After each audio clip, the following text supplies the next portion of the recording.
Amin. Saudara, hari ini saya akan minta konsentrasi saudara karena topik hari ini adalah topik yang sangat penting. Boleh dibilang dari surat Yakobus ini adalah inti dari surat Yakobus, saudara, yaitu iman tanpa perbuatan adalah mati. Saudara, kita diselamatkan oleh iman, bukan perbuatan. Itu saudara harus tahu dulu. Jadi kita diselamatkan oleh iman, bukan perbuatan. Nah, iman adalah doktrin inti dalam kehidupan Kristen.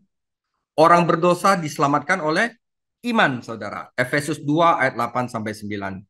Dan orang percaya harus berjalan dengan iman. 2 Korintus 5 ayat 7. Saudara, tanpa iman tidak mungkin menyenangkan Allah. Ibrani 11 ayat 6. Dan apapun yang kita lakukan tanpa iman adalah dosa. Roma 14 sampai 23. Saudara, saat Anda membaca Ibrani 11, Anda bertemu pria dan wanita yang bertindak berdasarkan firman Tuhan. Tidak peduli berapapun harga yang harus mereka bayar. Iman bukanlah semacam perasaan samar-samar yang kita usahakan. Iman adalah keyakinan bahwa firman Allah itu benar dan keyakinan bahwa bertindak berdasarkan firman itu akan mendatangkan berkatnya. Nah, saudara, dalam paragraf ini, dalam perikop ini, Yakobus akan membahas hubungan antara iman dan perbuatan. Ini adalah argumentasi yang sangat penting. Karena jika kita salah memahami dalam hal ini, kita dapat membahayakan keselamatan kekal kita, saudara. Karena itu, saya akan mulai dengan apakah Paulus dan Yakobus bertentangan. Mari kita baca apa yang dikatakan Paulus tentang keselamatan. Roma 3 ayat 27. Jika demikian, apa dasarnya untuk bermegah? Tidak ada. Berdasarkan apa? Berdasarkan perbuatan? Tidak, melainkan berdasarkan iman, saudara. Dan karena kami yakin bahwa manusia dibenarkan oleh iman dan bukan karena ia melakukan hukum Taurat. Di dalam Galatia 3 ayat 10, Paulus juga mengatakan, karena semua orang yang hidup dari pekerjaan hukum Taurat berada di bawah kutuk, sebab ada tertulis, terkutuklah orang yang tidak setia melakukan segala sesuatu yang tertulis di dalam hukum Taurat. Dan bahwa tidak ada orang yang dibenarkan di hadapan Allah karena melakukan hukum Taurat adalah jelas.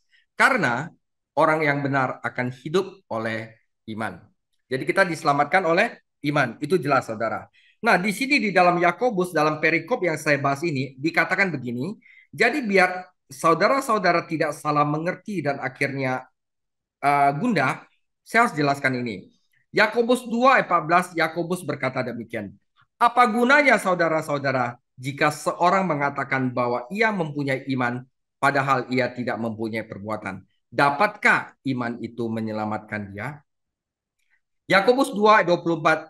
Jadi kamu lihat bahwa manusia dibenarkan karena perbuatan-perbuatannya dan bukan hanya karena iman. Saudara jangan bingung dulu, saya akan bahas tuntas sampai habis. Jadi tenang saja saudara. Nah, saudara, struktur dari surat Yakobus 2 14 sampai 26 ini adalah begini. Pertama, argumentasi Yakobus ayat 14. Nah, di sini Yakobus akan memberikan dua contoh iman. Iman yang palsu di 15 sampai 19 dan iman yang benar-benar sejati, iman yang menyelamatkan 20 sampai 25 dan 26 dia tutup dengan kesimpulan. Jadi simple saudara. Ya. Dua contoh iman palsu, dua contoh iman sejati, kesimpulan titik. Nah, sebelumnya saya harus bahas tentang konteks histori, konteks teologikal sama konteks literatur. Nah, apakah Yakobus bertentangan dengan Paulus tentang hubungan antara iman dan perbuatan? Soalnya, saudara-saudara, tidak. Yang tampak masalah berasal dari fakta bahwa baik Yakobus maupun Paulus menggunakan bahasa kosakata iman untuk mengatasi hal spesifik yang sangat berbeda situasi pada saat itu. Jadi secara historinya, konteksnya itu Yakobus menghadapi masalah serius di gereja-gereja Kristen Yahudi di Yerusalem dan daerah sekitarnya, yaitu diskriminasi terhadap orang miskin di pertemuan ibadah yang telah kita bahas minggu lalu, dan memandang status sosial dan diabaikannya orang miskin. Jadi kesimpulannya, Yakobus tidak menentang bahwa keselamatan itu adalah oleh iman, tetapi Yakobus memberitahukan kepada para jemaatnya bahwa perbuatan mereka tidak menandakan bahwa iman mereka adalah iman yang sejati. Jadi Yakobus menunjukkan pandangan positif tentang perbuatan, bukan sebagai sarana untuk memperoleh kebenaran perbuatan itu, melainkan bahwa perbuatan itu sebagai elemen penting dari iman yang benar dan menyelamatkan. Jadi bukan kita diselamatkan oleh perbuatan, tetapi kita diselamatkan tetap oleh iman, tetapi untuk membuktikan bahwa iman kita adalah iman yang benar, harus disertai oleh perbuatan. Jadi Yakobus tidak mengkontraskan perbuatan versus iman, tetapi Yakobus membandingkan iman yang palsu dan iman yang benar. Jadi banyak teolog yang salah paham dalam hal ini. Dia pikir, oh, kita selamat oleh sebab perbuatan. Tidak, saudara. Kita selamat oleh iman. Tetapi untuk membuktikan iman kita itu adalah benar, harus disertai perbuatan. Inilah konteks dari Yakobus. Apakah Yakobus bertentangan dengan Paulus tentang hubungan dan perbuatan? Nah, Paulus dalam beberapa surat di Galatia dan Roma sedang menghadapi masalah serius tentang legalisme atau keselamatan dengan perbuatan baik. Beberapa orang mengklaim status khusus di hadapan Tuhan berdasarkan perbuatan hukum mereka. Karena itu, Paulus menekankan pada iman. Nah, kesimpulan, Paulus dalam konteks ini menunjukkan pandangan negatif terhadap perbuatan baik. Sebagai gantinya menekankan bahwa seorang harus dibenarkan oleh iman. Yaitu dengan percaya pada pribadi dan karya Yesus Kristus di dalam konteks yang berbeda, bagaimanapun juga ada di mana Paulus setuju dengan Yakobus dengan berbicara secara positif tentang perbuatan, yaitu perbuatan sebagai bukti iman yang sejati. Nah, jadi di sini adalah di mana Paulus juga setuju dengan Yakobus, di mana Roma 8 ayat 4 supaya tuntutan hukum Taurat digenapi di dalam kita yang tidak hidup menurut daging. Ini adalah perbuatan saudara, tetapi menurut roh. Galatia 5:6, sebab bagi orang-orang yang ada di dalam Kristus Yesus, hal bersunat atau tidak bersunat tidak mempunyai suatu arti. Hanya iman yang bekerja oleh kasih. Jadi iman yang sesungguhnya, iman yang sejati harus ditunjukkan dengan perbuatan kasih. Jadi kalau iman saja, tadi kalau kita tidak mengasihi, itu berarti iman kita adalah iman yang palsu, saudara. 1 Tesalonika 1 ayat 3, sebab kami selalu mengingat pekerjaan imanmu, yaitu usaha kasihmu dan ketekunan pengharapanmu kepada Tuhan kita Yesus Kristus di hadapan Allah Bapa kita. Oke, itu secara teologikal, di mana Paulus dan Yakobus sebenarnya setuju bahwa keselamatan adalah oleh iman, tetapi iman yang sejati harus dibuktikan dengan perbuatan, terutama perbuatan kasih, saudara. Nah, jadi saudara, Yakobus dalam konteks teologinya yang spesifik menekankan perlunya perbuatan pasca konversi. Yaitu setelah orang diselamatkan, karena dia adalah gembala, dia menekankan bahwa setelah orang diselamatkan, harus ada perbuatan-perbuatan yang timbul akibat iman dia. Yaitu saudara, kasih untuk sesama, yaitu peduli bagi mereka yang membutuhkan dan tidak menunjukkan pilih kasih, semua dilakukan sebagai tanggapan iman kepada Tuhan Yesus Kristus. Tetapi Paulus sebagai guru dan penginjil dalam konteks teologi yang spesifik dengan kuat menyangkal perbuatan prakonversi, di mana perbuatan baik tidak bisa menyelamatkan seseorang. Jadi perbuatan dari hukum seperti perbuatan baik, sunat, mengikuti hukum makanan, kalender agama Yahudi, semuanya tidak bisa dilakukan untuk memperoleh keselamatan. Itu dari segi teologikalnya. Dan satu lagi saya akan tambahkan sesuatu dari segi literaturnya, saudara. Nah, saudara, di dalam surat Yakobus ini ada dua perangkat literatur. Jadi saya akan jelaskan dengan sangat mudah. Jadi jangan khawatir. Pertama adalah merismus, saudara. Merismus itu adalah perangkat sastra dalam puisi Ibrani, yaitu penggunaan dua bagian ekstrim untuk menggambarkan keseluruhan. Misalnya kalau misalnya Anda baca di Alkitab ada yang berkata siang dan malam. Dan malam itu artinya adalah sepanjang hari. Dia memperbandingkan siang dan malam dan di dalamnya itu termasuk dalamnya. Pada mulanya Allah menciptakan langit dan bumi. Langit dan bumi itu artinya adalah segala isinya. Akar dan buah itu artinya segala sesuatu, saudara. Jadi itu merismus. Ya, jadi kalau kita bilang kesukaannya adalah merenungkan Taurat Tuhan siang dan malam, itu artinya adalah kesukaannya merenungkan Taurat Tuhan sepanjang hari, saudara. Itu adalah salah satu dari puisi Ibrani yang nama merismus. Yang kedua adalah simile, perangkat sastra yang menggunakan perbandingan antara dua hal yang menggunakan kata seperti atau bagaikan. Perumpamaan memudahkan pembaca mengerti apa yang penulis maksudkan. Kepala dan rambutnya putih bagaikan bulu putih yang mentah. Matanya bagaikan nyala api, kakinya mengkilap bagaikan tembaga membara di dalam perapian, suaranya bagaikan desau air bah. Jadi menggambarkan, saudara. Seperti gini, saudara. Aku mengutus engkau seperti domba di tengah serigala. Itu ada simile. Nah, jadi dengan adanya itu kita mengerti sebenarnya apa yang dimaksudkan dengan penulis masukan. Jadi ini ada tiga literatur konteks yang saya buka dalam hal ini. Sekarang barusan kita mulai pembacaan surat Yakobus 2 ayat 14 sampai 26. Saudara, jadi ini saya tulis adalah tambahan biar gampang dimengerti. Yakobus 2 ayat 14 sampai 26. Ayat 2 sampai 14. Ayat 2 14. Apa gunanya saudara-saudaraku jika seorang mengatakan bahwa ia mempunyai iman, padahal ia tidak mempunyai perbuatan, dapatkah iman itu menyelamatkan dia? Ini adalah argumentasi. Nah, dia memberikan contoh iman yang palsu. 2 ayat 15. Jika seorang saudara atau saudari tidak mempunyai pakaian dan kekurangan makanan sehari-hari, dan seorang dari antara kamu berkata, selamat jalan, kenakanlah kain panas, makanlah sampai kenyang, tetapi ia tidak memberikan kepadanya apa yang perlu bagi tubuhnya. Apa gunanya itu? Demikian juga halnya dengan iman. Jika iman itu tidak disertai perbuatan, maka iman itu pada hakikatnya adalah mati. Jadi contoh iman yang palsu yang pertama ini.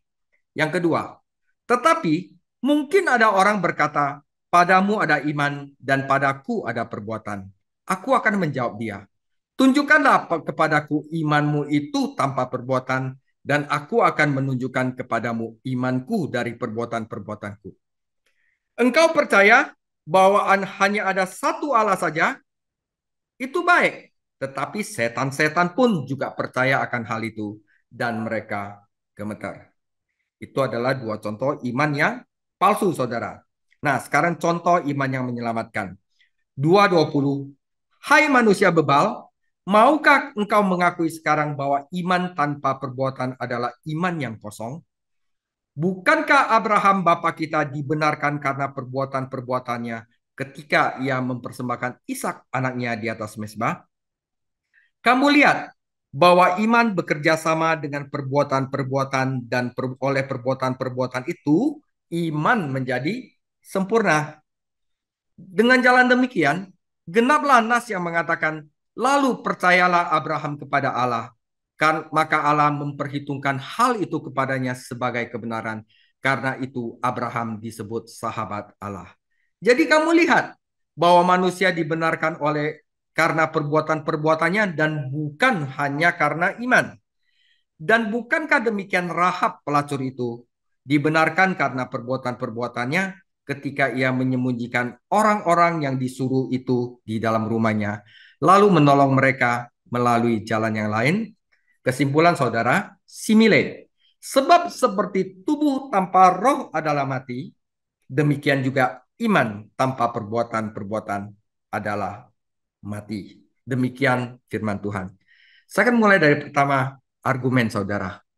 Jadi saudara, apakah gunanya dalam bahasa Yunani Tito Opelos, saudara-saudaraku, jika seseorang mengatakan bahwa ia mempunyai iman padahal ia tidak mempunyai perbuatan, dapatkah iman itu hepistis menyelamatkan dia? Nah saudara, ini Tito Opelos, ini bukan pertanyaan walaupun di sini ada tanda tanya saudara. Ya, Tito-opelos itu adalah ekspresi literatur Yunani yang selalu mengharapkan jawaban negatif. Jadi apa gunanya saudara-saudaraku jika seorang mengatakan bahwa ia mempunyai iman padahal ia tidak mempunyai perbuatan? Tidak ada gunanya. Selalu mengharapkan jawaban tidak. Dapatkah iman itu menyelamatkan dia? Tidak. Jadi bukan suatu pertanyaan nyata dengan jawaban yang tidak diketahui, tetapi pernyataan bahwa iman tanpa perbuatan itu adalah iman yang kosong. Jadi ini adalah pernyataan dalam suatu argumen.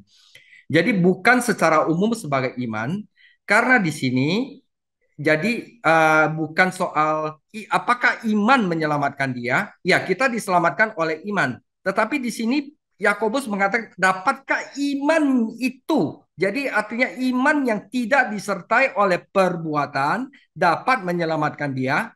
Ya, Yakobus dengan demikian tidak berbicara secara iman secara umum. Bukan dapatkah iman menyelamatkan dia, tetapi dapatkah iman, jenis iman tertentu yang dijelaskan dalam paruh pertama ayat tersebut, yaitu jenis iman di mana seseorang mengaku memiliki iman tetapi tidak ada perbuatan. Jadi dengan kata lain, Yakobus memberi pernyataan bahwa iman seperti itu tidak dapat menyelamatkannya, bukan? Nah, seperti itu saudara. Itu adalah argumentasi dan Pak Yakobus akan memberikan dua contoh. Iman yang palsu, saudara.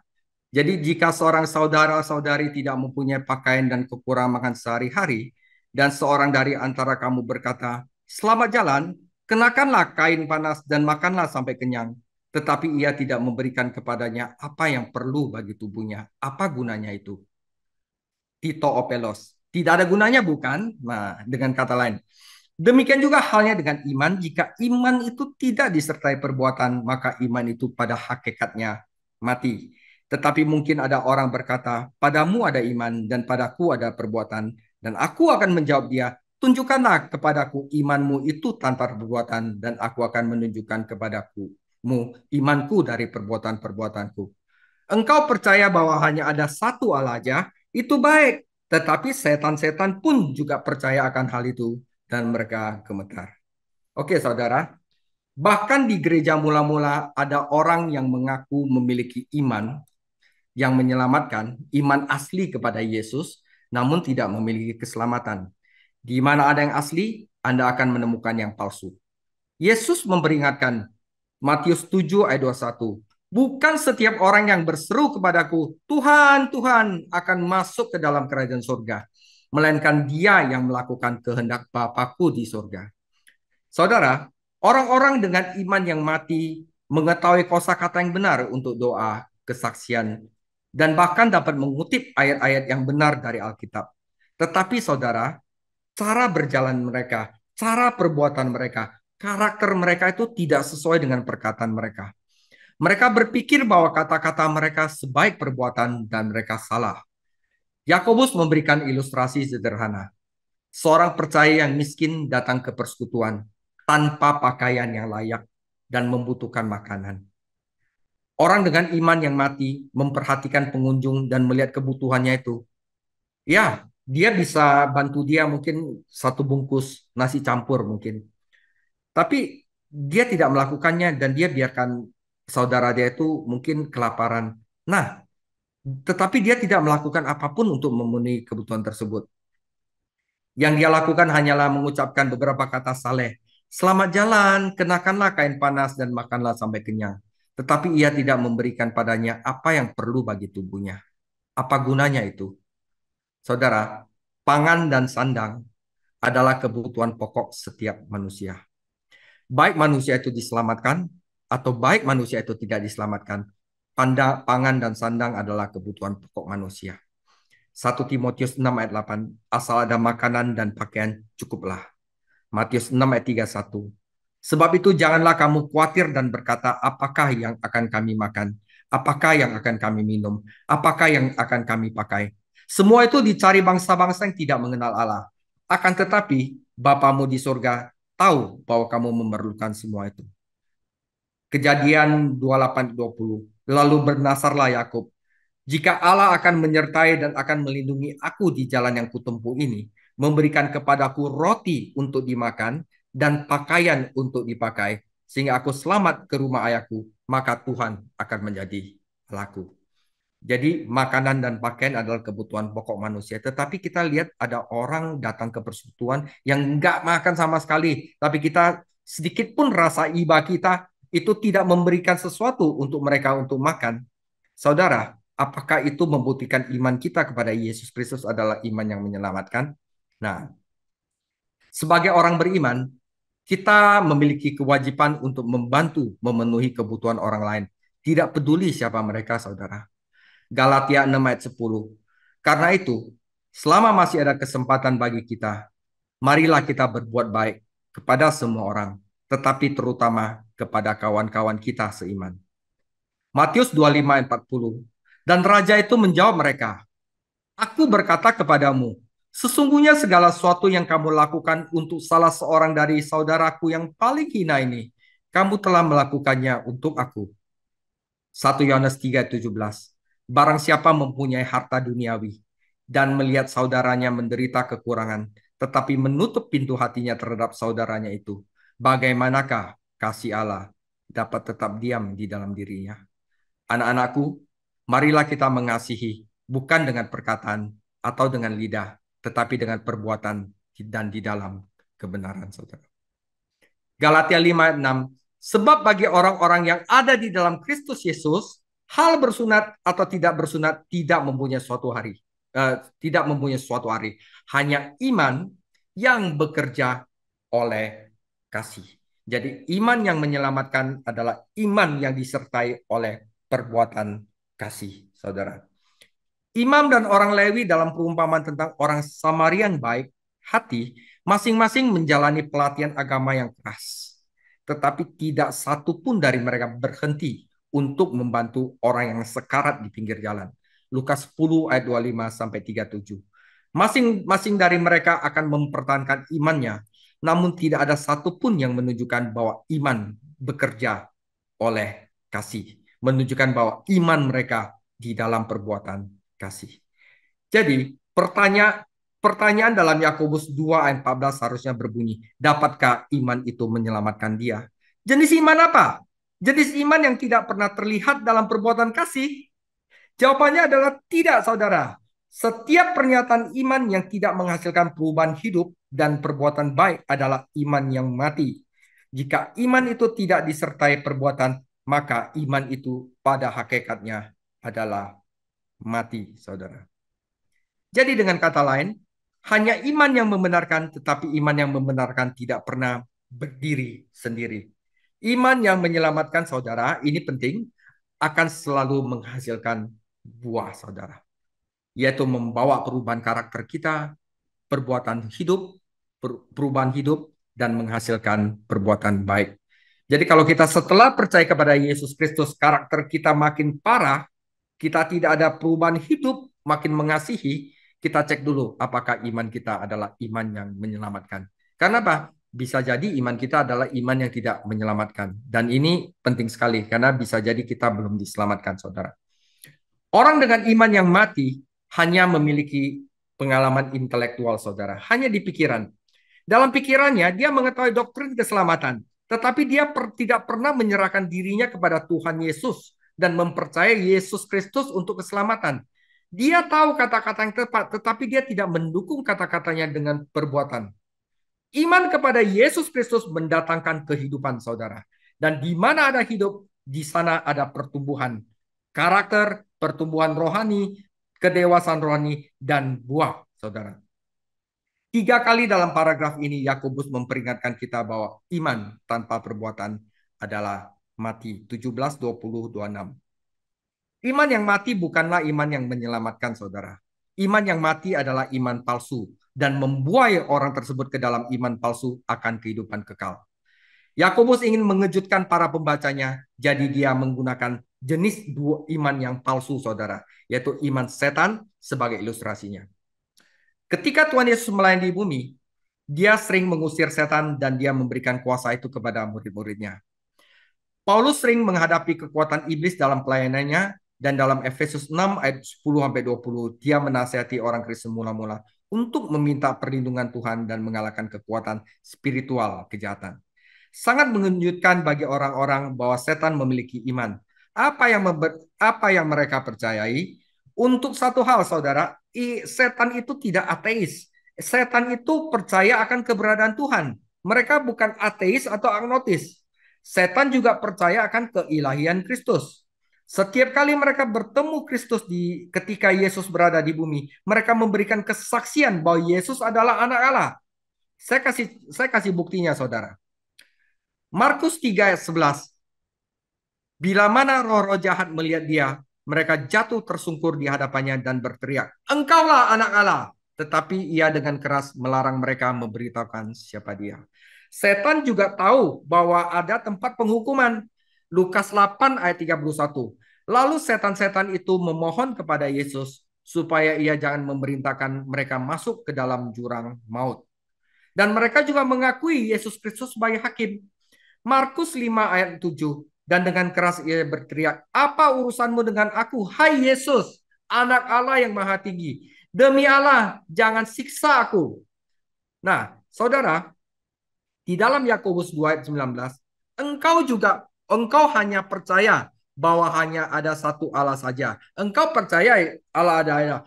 Itu baik, saudara. Tetapi aku memberitahukan kepada kamu, bahkan setan-setan pun percaya akan hal ini dan mereka gemetar. Manusia kadang-kadang percaya kepada Tuhan, tetapi mereka tidak gemetar. Tetapi setan percaya Yesus adalah Tuhan dan mereka gemetar. Orang yang mati imannya hanya tersentuh pikirannya. Ya, dia cuma ada secara intelektual. Tetapi setan itu jauh lebih baik dari dia. Setan tersentuh bukan hanya pikiran, tetapi setan juga tersentuh perasaannya, emosionalnya. Kenapa? Di sini dikatakan mereka gemetar, saudara. Jadi, orang yang mengaku beriman kepada Yesus Kristus, tapi tidak menjalankan dalam kasih, mereka itu sebenarnya lebih buruk daripada setan. Karena setan itu percaya dan gemetar. Pikiran dan perasaannya kena, tapi orang itu perasaannya nggak kena. Mereka tidak takut, saudara. Nah, itu dia. Tetapi itu bukanlah iman yang menyelamatkan juga untuk percaya dan gemetar. Jadi pikiran dan perasaan itu kena. Seseorang dapat tercerahkan dalam pikirannya dan bahkan tergerak dalam hatinya dan tersesat selamanya. Saudara, iman yang keselamatan sejati melibatkan sesuatu yang lebih, sesuatu yang dapat dilihat, dikenal, yaitu kehendak, saudara. Jadi, kalau kita percaya kepada Tuhan Yesus, itu harus melibatkan pikiran, perasaan, dan kehendak, yaitu kehidupan yang diubahkan. Kita bisa lebih mengasihi orang lain, karakter kita lebih baik, buah roh itu muncul dalam kehidupan kita, kita bekerja melayani Yesus. Tunjukkanlah kepada aku iman tanpa perbuatanmu, tantang Yakobus, dan aku akan menunjukkan kepadamu imanku melalui perbuatanku. Bagaimana mungkin seorang menunjukkan imannya tanpa perbuatan? Bisakah orang berdosa yang sudah mati melakukan perbuatan baik? Mustahil. Tetapi ketika Anda mempercayai Yesus Kristus, Anda harus membuktikan iman Anda dengan pekerjaan baik. Karena di dalam Efesus 2 ayat 10, karena kita ini buatan Allah, diciptakan dalam Kristus Yesus untuk melakukan pekerjaan baik yang dipersiapkan Allah sebelumnya. Ia mau supaya kita hidup di dalamnya. Saudara, ini jangan terlalu disebarkan ke petobat mula-mula karena mereka mungkin tidak bisa menerima. Tapi karena saudara-saudara sudah adalah gembala kul, udah diaken segala macam, jadi ini udah cukup makanan keras buat saudara-saudara yang harus saudara mengerti, saudara. Jadi karena itu, saudara, seperti yang saya katakan tadi, kita harus membedakan 3 aspek iman. Ini saya harus lakukan dalam bahasa Latin. Kita cuma tahu doang Tuhan ada. Itu adalah intelektual doang dan pemahaman terhadap sesuatu. Tapi kita harus ada perasaan, saudara. Seperti setan itu, dia udah meliputi 2 aspek iman, yaitu pengetahuan bahwa Yesus adalah anak Allah, dan mereka gemetar. Asensus, saudara. Tetapi setan nggak ada kehendak. Kehendak itu adalah mengikatkan secara pribadi untuk hal yang benar ini. Jadi pengetahuan notitia, kata notaris berasal dari kata ini adalah intelektual atau pemahaman terhadap sesuatu. Perasaan adalah percaya hal ini, sesuatu ini benar. Dan kehendak ini yang diminta oleh Tuhan Yesus, perbuatan baik adalah mengikatkan diri secara pribadi untuk hal yang benar ini. Contohnya dalam pernikahan. adalah satu hal untuk secara intelektual memahami konsep pernikahan, notitia, dan juga mempercayainya sebagai lembaga manusia yang sah, asensus, dan itu hal lain untuk mengikatkan diri secara pernikahan, perbuatan saudara, fidusia. Jadi dalam hal iman kepada Tuhan Yesus, kalau kita cuma percaya Tuhan itu ada, yaitu notitia, saudara, secara intelektual adalah satu hal, dan mempercayai keberadaan Tuhan dan gemetar dan takut akan Tuhan itu adalah hal yang lain. Tetapi adalah hal lain untuk secara pribadi kita menyerahkan diri kepada Tuhan Yesus sebagai Tuhan dan Juru Selamat kita dan meminta Dia agar kita diubah secara roh dan menghasilkan buah untuk kemuliaan Tuhan Yesus. Itu satu hal. Jadi kita harus iman yang menyelamatkan itu harus ada tiga unsur ini saudara. Pikiran, perasaan, dan kehendak. Ya, saudara. Oke, itu adalah iman yang tidak menyelamatkan. Saya akan lanjutkan iman yang menyelamatkan ayat 20 sampai 22. Hai manusia bebal, maukah engkau mengakui sekarang bahwa iman tanpa perbuatan adalah iman yang kosong? Bukankah Abraham bapa kita dibenarkan karena perbuatan-perbuatannya ketika ia mempersembahkan Ishak anaknya di atas mezbah? Kamu lihat bahwa iman bekerja sama dengan perbuatan-perbuatan dan oleh perbuatan-perbuatan itu iman menjadi sempurna. Dengan jalan demikian genaplah nas yang mengatakan, lalu percayalah Abraham kepada Allah. Maka Allah memperhitungkan hal itu kepadanya sebagai kebenaran. Karena itu Abraham disebut sahabat Allah. Jadi kamu lihat bahwa manusia dibenarkan karena perbuatan-perbuatannya dan bukan hanya. Jadi bukan dikatakan bukan karena iman, bukan hanya karena iman, tetapi iman yang dibuktikan oleh perbuatan. Dan bukankah demikian Rahab pelacur itu dibenarkan karena perbuatan-perbuatannya ketika ia menyembunyikan orang-orang yang disuruh itu di dalam rumahnya lalu menolong mereka lolos melalui jalan lain? Saudara, menjadi seorang Kristen melibatkan mempercayai Yesus Kristus dan juga hidup untuk Kristus. Anda menerima kehidupan, lalu Anda mengungkapkan kehidupan. Iman yang mandul bukanlah iman yang menyelamatkan. Kata Yunani yang diterjemahkan mati dalam Yakobus 2 ayat 20 mengandung arti mandul atau menganggur. Tidak menghasilkan apa-apa, saudara. Tidak mengkontribusi apa-apa. Seperti uang yang tidak menghasilkan bunga. Seperti hamba yang dikasih talenta kepada tuannya tapi dia menguburkannya sehingga waktu tuannya datang dia bilang pergilah dan enyalah di mana ada kertak gigi dan kegelapan saudara. Jadi saudara, Yakobus telah memperkenalkan kita kepada dua jenis iman yang tidak pernah dapat menyelamatkan orang berdosa. Iman yang mati ya hanya intelek doang dan iman setan, intelek dan emosi. Iman yang menyelamatkan adalah iman yang harus menghasilkan buah. Iman yang menghasilkan perbuatan baik. Iman yang menghasilkan perubahan hidup. Itu tiga, saudara. Jadi Yakobus menggambarkan iman yang menyelamatkan ini. Pertama, iman yang menyelamatkan ini harus didasarkan pada firman Allah. Kita karena menerima kelahiran kembali secara rohani melalui firman Allah. Dan kita menerima firman ini dan ini menyelamatkan kita. Jadi harus didasarkan oleh firman Tuhan dulu. Saya akan buktikan. Iman hanya sebaik objeknya. Seorang pria di hutan menyembah di depan patung batu dan mempercayainya untuk membantunya, tetapi dia tidak menerima bantuannya. Tidak peduli berapa banyak iman yang mungkin dihasilkan seseorang, jika tidak diarahkan pada objek yang benar, itu tidak menghasilkan apa-apa. Saya percaya mungkin merupakan kesaksian dari banyak orang yang tulus. Tetapi pertanyaan besarnya adalah kepada siapa Anda percaya? Apa yang kamu percayai? Kita tidak diselamatkan oleh iman dalam iman. Kita diselamatkan oleh iman kepada Kristus sebagaimana dinyatakan di dalam Alkitab. Jadi saudara, iman yang menyelamatkan didasarkan firman Tuhan dan itu melibatkan seluruh pribadi. Pikiran, perasaan, dan kehendak. Iman yang mati hanya menyentuh intelek.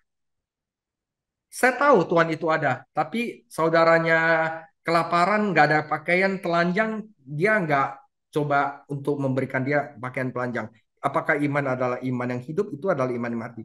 Hanya menyentuh intelek. Perasaannya itu tidak tersentuh. Iman setan melibatkan baik pikiran. Dia tahu Yesus itu anak Allah dan maupun emosi gemetar. Tetapi iman yang dinamis, iman yang menyelamatkan melibatkan kehendak, yaitu apa? Perbuatan. Saya mau ikut Yesus, saya mau berubah, saya mau melakukan sesuatu hanya untuk kemuliaan Yesus Kristus. Jadi seluruh pribadi, intelek, perasaan, kehendak berperan dalam iman yang menyelamatkan. Pikiran memahami kebenaran, hati menginginkan kebenaran, dan kehendak bertindak berdasarkan kebenaran itu, saudara. Pria dan wanita beriman yang disebutkan dalam Ibrani 11 adalah orang-orang yang bertindak, saudara. Bukan hanya orang yang mengerti, bukan orang-orang yang merasa. Allah berbicara dan mereka taat. Sekali lagi iman adalah percaya dan taat terlepas dari konsekuensinya. Iman yang menyelamatkan mengarah pada tindakan. Iman yang menyelamatkan bukan hanya kontemplasi intelektual dan ketakutan emosional. Itu mengarah kepada ketaatan pada bagian dari kehendak. Dan ketaatan ini bukanlah peristiwa yang terisolasi. Ini harus bermanifestasi sepanjang kehidupan kita. Jadi iman kita harus tetap kepada Yesus Kristus dan harus ditunjukkan di dalam kehendak kita sehari-hari. Ada pekerjaan yang disebutkan dalam Perjanjian Baru, perbuatan hukum berkaitan dengan upaya orang berdosa untuk menyenangkan Allah dengan mematuhi hukum Musa. Tentu saja tidak mungkin orang berdosa diselamatkan melalui perbuatan hukum. Tetapi di mana ada iman yang menyelamatkan, itu akan selalu akan menghasilkan perbuatan baik, saudara. Yakobus kemudian mengilustrasikan doktrinnya dalam kehidupan dua tokoh Alkitab yang terkenal, yaitu iman yang menyelamatkan. Contohnya yang pertama adalah Abraham, yang kedua adalah Rahab. Anda tidak dapat menemukan dua orang yang berbeda. Abraham adalah seorang Yahudi, Rahab adalah seorang bukan Yahudi.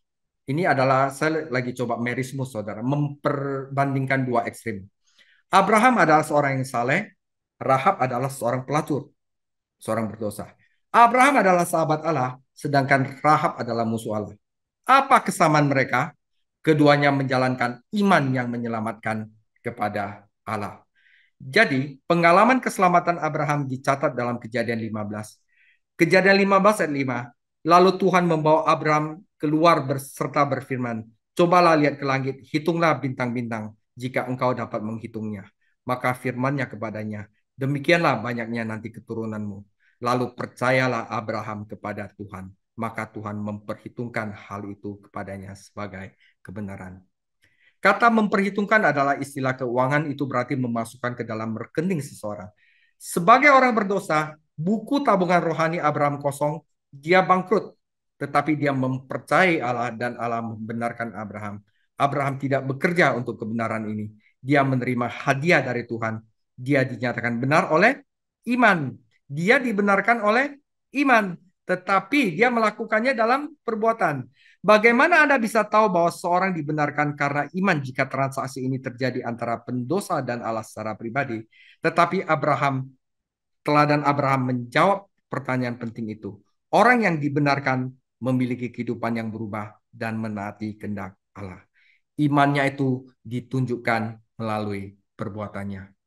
Yakobus menunjukkan peristiwa lain dalam kehidupan Abraham, sebuah peristiwa yang terjadi bertahun-tahun setelah pertobatan Abraham.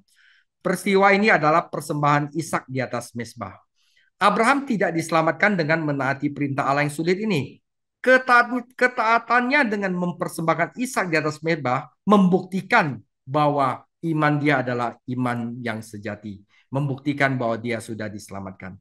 Maka itu Yakobus 2:22 dikatakan, kamu lihat bahwa iman bekerja sama dengan perbuatan-perbuatan, dan oleh perbuatan-perbuatan itu iman menjadi sempurna. Apa hubungan yang sempurna antara iman dan perbuatan? Seperti yang diungkapkan seseorang, Abraham tidak diselamatkan oleh iman ditambah perbuatan, tetapi oleh iman yang bekerja. Bagaimana Abraham dibenarkan karena perbuatan padahal dia sudah dibenarkan oleh iman? Dengan iman, dia dibenarkan di hadapan Allah dan kebenaran dinyatakan. Oleh perbuatan, dia dibenarkan di hadapan manusia dan kebenarannya diperlihatkan. Jadi begitu, saudara. Jadi iman yang menyelamatkan, menaati Tuhan dan membuktikan dirinya dalam kehidupan dan pekerjaan sehari-hari. Sayangnya kita masih memiliki anggota gereja yang saat ini yang cocok ya dengan gambaran yang diberikan dalam Titus. Titus 1 ayat 16. Mereka mengaku mengenal Allah, tetapi dengan perbuatan mereka, mereka menyangkal mereka. Mereka keji, durhaka, dan tidak sanggup berbuat sesuatu yang baik. Itu iman yang palsu. Titus 3 ayat 8 sampai 9. Perkataan ini benar dan aku mau supaya engkau dengan yakin menguatakannya. Agar mereka yang sudah percaya kepada Allah sungguh-sungguh berusaha melakukan pekerjaan yang baik. Itulah yang baik dan berguna bagi manusia. Tetapi saudara, hindarilah persoalan yang dicari-cari dan yang bodoh, persoalan silsilah, percecokan, pertengkaran mengenai hukum Taurat, karena semuanya itu tidak berguna dan sia-sia belaka. Saudara, itu contoh yang pertama Abraham. Sekarang ilustrasi kedua adalah Rahab. Ilustrasi kedua Yakobus adalah Rahab dan latar belakangnya ditemukan dalam Yosua 2 dan 6. Israel hendak menyerang tanah perjanjian mereka dan merebut kota Yeriko. Yosua mengirim mata-mata ke kota untuk mendapatkan tanah itu. Di sana mereka bertemu Rahab, seorang pelacur yang melindungi mereka dan menegaskan bahwa dia percaya pada apa yang Tuhan Israel katakan dan apa yang Tuhan Israel lakukan. Ketika orang-orang itu pergi, mereka berjanji untuk menyelamatkan dia dan keluarganya ketika kota itu direbut, dan ini mereka lakukan. Rahab mendengar firman Tuhan, tahu bahwa kotanya telah dikutuk. Kebenaran ini mempengaruhi dia sehingga hati mereka luluh dan semangat mereka jatuh. Jadi dari pengetahuan Rahab itu masuk ke dalam emosi. Dikatakan dalam Yosua 2 ayat 11, ketika kami mendengar itu, tawarlah hati kami dan jatuhlah semangat setiap orang yang menghadapi kamu. Sebab Tuhan Allahmu ialah Allah di langit, di atas dan bumi di bawah. Saudara, Rahab menanggapi hal ini dengan pikiran dan juga dengan emosinya. Tetapi saudara, dia juga menanggapi hal itu dengan kehendak, yaitu perbuatan. Dia melakukan sesuatu untuk itu. Dia tidak hanya tahu dan takut dan tawar hati, tetapi dia lakukan dengan kehendak, yaitu dia mempertaruhkan nyawanya sendiri untuk melindungi mata-mata Yahudi, dan dia lebih lanjut taruhkan nyawanya dengan membagikan kabar baik tentang pembebasan kepada anggota keluarganya. Jadi kata Ibrani yang diterjemahkan pelacur dalam Yosua 2 dapat memiliki arti yang lebih luas dari pengelola penginapan. Rahab menjalankan penginapan, jadi wajar saja jika mata-mata pergi ke sana. Kata Yunani pelacur dalam Yakobus 2:25 jelas berarti orang yang tidak bermoral. Ini juga artinya dalam Ibrani 11 ayat 31. Tetapi dalam Matius 1 ayat 5 menunjukkan bahwa Rahab akhirnya menikah dengan orang Yahudi dan menjadi nenek moyang Tuhan Yesus Kristus. Suatu anugerah yang luar biasa. Rahab adalah salah satu pemenang jiwa di dalam Alkitab, dan Anda bisa membandingkan dengan perempuan Samaria yang bertemu dengan Tuhan Yesus di sumur Sikar, yaitu sumur Yakub, di Yohanes 4, dan diselamatkan. Dan dia juga percaya kepada Yesus dan dia langsung melakukan menginjil ke kotanya. Dia lakukan dengan perbuatan baik, saudara. Saudara, Rahab bisa saja memiliki iman yang mati, hanya sekedar pengalaman intelektual. Atau dia juga memiliki iman iblis, saudara. Pikirannya tahu dan emosinya bergejolak. Namun, Rahab menjalankan iman yang menyelamatkan. Pikirannya mengetahui kebenaran, hatinya digerakkan oleh kebenaran, dan kehendaknya bertindak berdasarkan kebenaran. Dia membuktikan imannya dengan perbuatannya. Ketika Anda menyadari sedikitnya informasi yang dimiliki Rahab, Anda melihat betapa luar biasa imannya. Hari ini, saudara, kita memiliki Alkitab yang lengkap melalui firman-Nya dan Yesus Kristus putranya. Kita hidup di sisi lain Kalvari, dan kita memiliki Roh Kudus di dalam kita untuk menginsafkan dan mengajari kita firman Tuhan. Lukas 12 ayat 48. Setiap orang yang kepadanya banyak diberi, daripadanya akan banyak dituntut. Dan kepada siapa yang banyak dipercayakan, daripadanya akan lebih banyak dituntut lagi, saudara. Ya, saudara, Yakobus menggunakan Abraham dan Rahab sebagai ilustrasi iman yang menyelamatkan. Karena keduanya mendengar, menerima pesan Allah melalui firman-Nya dan melakukannya. Mengapa membandingkan Abraham dan Rahab? Yakobus membandingkan Abraham dan Rahab karena mereka berfungsi sebagai dua ekstrim, yaitu yang tadi kita bilang merismus. Langit dan bumi, akar dan buah, siang dan malam. Jadi Abraham adalah seorang Yahudi, seorang laki-laki, seorang pahlawan iman. Rahab adalah seorang bukan Yahudi, seorang wanita dan seorang pelacur. Jadi saudara, dalam ini artinya di dalam segala sesuatu dari Abraham, Rahab adalah seruan untuk menunjukkan iman yang menyelamatkan, iman yang bertindak dengan kehendak adalah sama bagi seluruh umat Allah. Tidak peduli Anda seorang pahlawan iman, tidak peduli adalah seorang Yahudi, tidak peduli Anda laki-laki, tidak peduli Anda seorang pelacur, tidak peduli Anda bukan Yahudi, dan tidak peduli Anda adalah perempuan. Semua orang tanpa kecuali dipanggil untuk menunjukkan iman yang benar ini dan memanifestasikan dirinya dengan jelas dalam perbuatan baik dan ketaatan, saudara. Jadi inilah fungsi merismus. Jadi sebagai refleksi, Yakobus 2 menekankan bahwa orang Kristen yang dewasa adalah orang yang mempraktekkan kebenarannya. Imannya bukanlah iman mati dari para intelektual atau iman iblis dari roh-roh yang jatuh. Inilah iman yang menyelamatkan dari pria seperti Abraham dan wanita seperti Rahab. Iman yang mengubah hidup dan bekerja untuk Tuhan. Saudara, adalah penting bahwa setiap orang yang mengaku Kristen memeriksa hati dan kehidupannya sendiri dan memastikan bahwa ia memiliki iman yang menyelamatkan yang sejati. 2 Korintus 13 ayat 5. Ujilah dirimu sendiri apakah kamu tegak dalam iman. Selidikilah dirimu apakah kamu tidak yakin akan dirimu bahwa Kristus Yesus ada di dalam diri kamu. Sebab jika tidak demikian, kamu tidak tahan uji. Setan adalah penipu ulung. Salah satu perangkatnya adalah imitasi. Jika dia dapat meyakinkan seseorang bahwa iman palsu adalah iman yang benar, dia memiliki orang itu di dalam kekuasaannya, saudara. Berikut ini adalah beberapa pertanyaan yang kita dapat tanyakan kepada diri sendiri saat kita memeriksa hati kita. Saudara, apakah ada saat ketika saya dengan jujur menyadari bahwa saya adalah seorang pendosa dan mengakuinya kepada diri saya sendiri dan kepada Tuhan Yesus? Saudara, apakah ada saat ketika hati saya tergerak untuk melarikan diri dari murka yang akan datang? Pernahkah saya benar-benar khawatir akan dosa-dosa saya? Saudara yang ketiga, apakah saya benar-benar memahami Injil? Bahwa Yesus Kristus telah mati untuk dosa-dosa saya dan telah bangkit kembali. Apakah saya mengerti dan mengakui bahwa saya tidak dapat menyelamatkan diri saya sendiri? Apakah saya sungguh-sungguh bertobat dari dosa-dosa saya dan berpaling darinya?